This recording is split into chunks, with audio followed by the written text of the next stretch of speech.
মই এই ভিডিঅ'টো বনোৱাৰ উদ্দেশ্য এইটোৱেই যে মোক ক্লাছ 10 ষ্টুডেণ্ট এটাই প্ৰশ্ন এটা সুধিছিলে যে মই সেকেন্ড ইউনিট টেষ্টৰ যিটো ক্লাছ 10 সিলেবাস প্ৰভাইড কৰিছো অৰ্থাৎ ভিডিঅ' যোগে যিটো তোমালোকক দিছো সেইটো কিমান দূৰ ৰিয়েল হয় মই সুধিলত মই ভাল পাইছো যাতে তাৰ কনফিউজ আছে যেহেতুকে মোৰ চেনেলটো নতুন আৰু মোৰ তাৰ কনফিউজন খিনি হি দূৰ কৰিব বিচাৰিছে গতিকে মোৰ সোৰ্সটো কি এই সুধিলত মই এই ভিডিঅ'টোৰ জৰিয়তে মই জনাই দিছো ঠিক যেনেকে তাৰ এই কনফিউজনটো আছে যে মই কোড পাইছো ঠিক তেনেকে বাকি তোমালোকৰ কোনবা আৰু এনেকুৱা ষ্টুডেন্ট হ'ব পাৰে যাৰ এইটো মনত সন্দেহ হ'ব পাৰে যে মই বস্তুটো পাইছো কোড বলে সোৰ্সটো মোৰ কি মই কোড পাইছো তোমালোকে যেটো সন্মুখত ক্যালেন্ডাৰ দেখিছা এটো সেবা বোৰ্ডে প্ৰভাইড কৰে প্ৰত্যেকখন স্কুলতে আৰু এই ক্যালেন্ডাৰ অনুযায়ী গোটেই বছৰটো তোমালোকৰ ক্লাছ হয় কি কোনটো মাহত কি সাবজেক্টৰ ওপৰত ক্লাছ হ'ব সেই অনুযায়ী ক্লাছ হয় এটা সেকেন্ড ইউনিট টেষ্টৰ কথাটোলে আহো হাফ ইয়াৰলি তোমালোকৰ জেনুৱাৰী অক্টোবৰ মাহত হৈছিলে সৰভাগ ডিস্ট্ৰিক্টতে অক্টোবৰ মাহৰ 1 তাৰিখৰ পৰা 8 তাৰিখৰ ভিতৰত হৈছিলে আৰু কিছুমান ডিস্ট্ৰিক্টত সেপ্টেম্বৰ মাহৰ লাষ্ট উইকত হৈছিলে গতিকে এতিয়া অক্টোবৰ আৰু নৱেম্বৰ এই দুটা মাহত যিখিনি ক্লাছ তোমালোকক কৰোৱাব স্কুলত তাৰ ভিত্তিতহে তোমালোকৰ সেকেন্ড ইউনিট টেষ্ট পতা হ'ব তোমালোকক দেখুৱাম যদি জুম কৰি সম্ভৱ হয় এটো অক্টোবৰ মাহ হয় মই প্ৰত্যেকটো সাবজেক্ট দেখুৱাই না যাও যেহেতুকে মই অলৰেডি ইউটিউবত গুটি কিটা সাবজেক্টেই প্ৰভাইড কৰি থোৱা আছে সিলেবাস মই প্ৰথমতে আসামিজ সাবজেক্টটোকে লৈছো তোমালোকে চাবা গ্ৰুপ 8 আছে অসমৰ জনগোষ্ঠী গাঁথনি আৰু সংস্কৃতি মই অসমীয়া লগতে দ্ৰুতপাতত আছে মণিপুৰী সকল লগতে ব্যাকৰণত আছে নত্যবিধি সত্যবিধি সমাস গ্ৰুপ বিত আছে ছন্দ পাঠভিত্তিক ব্যাকৰণ এইটো হল তোমাৰ এটা মাহ অৰ্থাৎ অক্টোবৰ মাহ টেষ্ট হ'ব এটা মই নৱেম্বৰ মাহলৈ গৈছো এইখিনি অলৰেডি মই তোমালোকক ভিডিঅ'ত কৈছিলো তললৈ স্ক্ৰল কৰিছো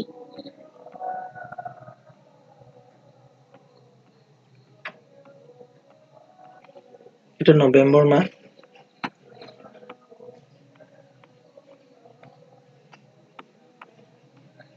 নৱেম্বৰ মাহ এতিয়া নৱেম্বৰ মাহত তোমালোকৰ আছে চোৱা অসমৰ জনগোষ্ঠী গাঁথনি আৰু সংস্কৃতি অৰ্থাৎ আকৌ ৰিপিট দিছে যাৰ কাৰণ হল তোমালোকৰ এই লেসনটো যথেষ্ট ডাঙৰ আৰু লগতে যদি কিবা কাৰণবশত যোৱাটো মাহত কিবা থাকি গৈছে ইয়াত আকৌ ৰিভিজন কৰাই দিয়া হ'ব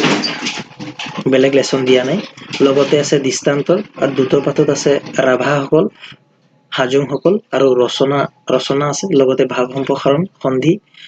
বাক্য পৰিৱৰ্তন এটা শব্দত প্ৰকাশ কৰা আৰু গ্ৰুপ বিত আছে কানাই সাতৰি লগতে ছন্দ এইখিনি অলৰেডি তোমালোকক কৈ থোৱাই আছিলে মই জাস্ট প্ৰমাণহে কৰি দিছো যে মই কোড পাইছো আৰু ঠিক এনেদৰেই ক্লাছ 9 সিলেবাস প্ৰভাইড কৰিছো এই গোটেইখিনি সব সেম হয় মই প্ৰত্যেকটো গাই নাযাও কাৰণ অলৰেডি মই ইউটিউবত দি থৈছো মই জাস্ট দেখুৱাব বিচাৰিছো যে মই পাইছো কোড ক্লাছ 9ত মই কৈছিলো যে পোহৰৰ বাটেৰে আগবঢ়া গাঁওখন দ্ৰুতপথৰ চুতীয়াসকল আৰু ৰচনা পাঠভিত্তিক ব্যাকৰণ গ্ৰুপ বি কৈছিলো সুখ সমাৰ্থক শব্দ আধুনিক অসমীয়ালৈ ৰূপান্তৰ অৰ্থাৎ মই ভিডিঅ'ত কৈ থৈছিলো এইটো এটা মাহৰ হয় মই এটা সাবজেক্টৰ দেখুৱাই দিছো যদি তোমালোকে চাব বিচাৰা তেন্তে মই ডেসক্ৰিপচনত এই পিডিএফটোকে দি দিম তোমালোকে চাই লবা এছ এতিয়া তোমাৰ হল এটো অক্টোবৰ মাহত তোমাৰ প্ৰচণ্ড ধুমুহাই প্ৰশ্ন কৰিলে মোক জুৰিয়া শব্দ দ্ৰুতপাত চাহ জনগোষ্ঠীসকল ৰচনাত আৰু লগতে ৰচনা গ্ৰুপ বিত আছে সন্মান এইখিনি মই অলৰেডি এনেকে এজ ইট ইজ তোমালোকক কৈছিলো যেটো মই ইয়াৰ পৰাই এডপ্ট কৰিছো যদি তোমালোকে বিচৰা যে মই প্ৰত্যেকটো সাবজেক্ট দেখুৱাব লাগে অসম্ভৱ নহয় কিন্তু সময়ৰ অভাৱ ইয়াত প্ৰত্যেকটো সাবজেক্টৰে আছে মই যিদৰে ইংলিছৰ কৈছিলো ইংলিছৰো আছে জেনাৰেল ম্যাথমেটিক্সৰ কৈছিলো এজ ইট ইজ তেনেকে ইয়াতে আছে জেনাৰেল সায়েন্সৰ কৈছিলো